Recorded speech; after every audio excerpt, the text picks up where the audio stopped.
Hello বন্ধুরা, আশা করি সকলেই ভালো আছেন। আমিও ভালো আছি। আজকে এই পেজে নতুন একটি ভিডিও নিয়ে আসছি।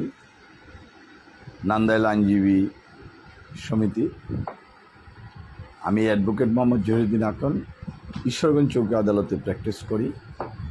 নান্দাইল, ঈশ্বরগঞ্জ, গরিপুর মিলে এই চৌকি আদালতে প্র্যাকটিস করি। আমার চেম্বারের একটি লাইব্রেরি, ছোট্ট একটু লাইব্রেরি, সেইখানে আমি বই খোঁজাখুঁজি করছিলাম। আমার ফ্যামিলির একজন মেম্বার এটা রেকর্ড করে, সেটা আপনাদের উদ্দেশ্যে আমি সেখানে দিয়েছি। যদি ভালো লাগে একটা লাইক এবং শেয়ার দেবেন। আর ময়মনসিংহ জেলা আদালতেও মামলা পরিচালনা করে থাকি, সিভিল মামলা, জমি সংক্রান্ত মামলা, জমি রেকর্ডের ভুল বা অন্যান্য মামলা। আমার ফোন নম্বর 01711337019 অথবা 01711921416। WhatsApp number same. সবাইকে ধন্যবাদ।